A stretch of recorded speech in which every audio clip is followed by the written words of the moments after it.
নমস্কার, আমি সুপর্ণা। আপনারা দেখছেন জঙ্গলমহল লাইভ। আপনারা সকলেই জানেন, গত 16ই ফেব্রুয়ারি অর্থাৎ রবিবার দিন ভারতীয় জনতা পার্টির পক্ষ থেকে প্রতিটি ব্লকেই পুরুলিয়ার মণ্ডল সভাপতি নির্বাচন করা হয়েছে।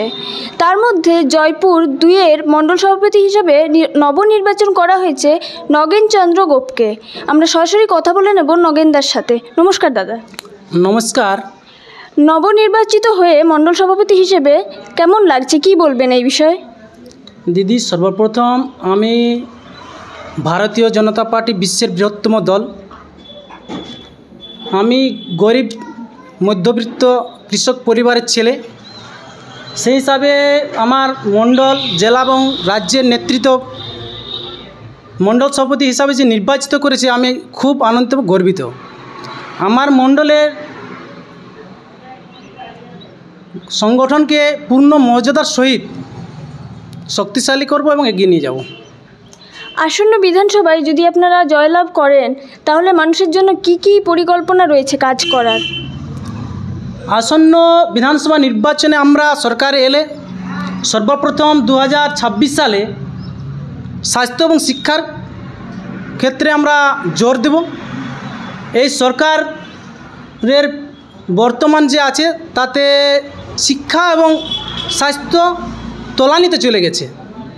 মধ্যবিত্ত মানুষ শিক্ষা দিতে পারছে না নিজের ছেলেকে, এবং স্বাস্থ্যের ক্ষেত্রে তো আমাদের ঝাড়খণ্ড লাগোয়া আছে, এখানে এই রাজেন্দ্র মেডিকেল, সেক্ষেত্রে আমরা কিছু সুবিধা পাই, বেঙ্গল আমরা কিছু সুবিধা পাই না।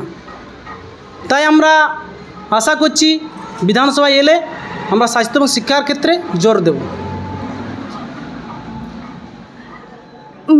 বর্তমান যে রাজ্য সরকার রয়েছে তারা মহিলাদের জন্য বিভিন্ন প্রকল্প চালু করেছেন, তো আপনাদের কি মহিলাদের জন্য কোনো নতুন বিকল্প প্রকল্প চালু করার কোনো পরিকল্পনা রয়েছে?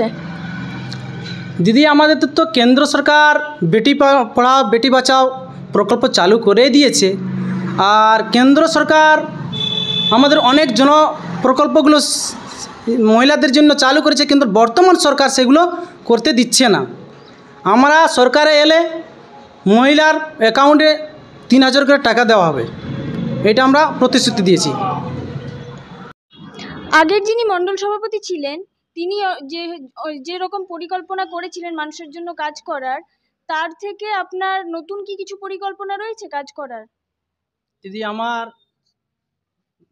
বুথ স্তর থেকে সংগঠনকে তুলে এবং মণ্ডলে সেটা প্রকাশ পাবে আগামী দিনে, যে আমি কীভাবে সংগঠনকে এগিয়ে নিয়ে যাব।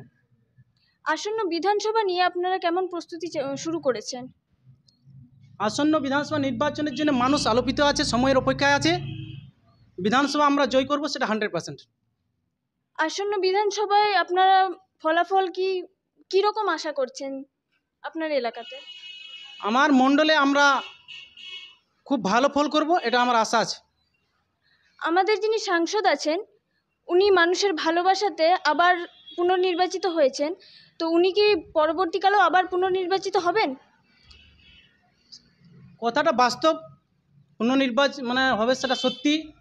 যেভাবে কেন্দ্রের প্রধানমন্ত্রী রিলিফ ফান্ডের টাকা আমাদের জেলাতে মানুষকে দেওয়া থেকে সহযোগিতা করেছেন, তাতে আমরা 100% আমরা পুনরায় সাংসদ নির্বাচিত করব। ধন্যবাদ দাদা। নমস্কার সুপর্ণাদি। ধন্যবাদ।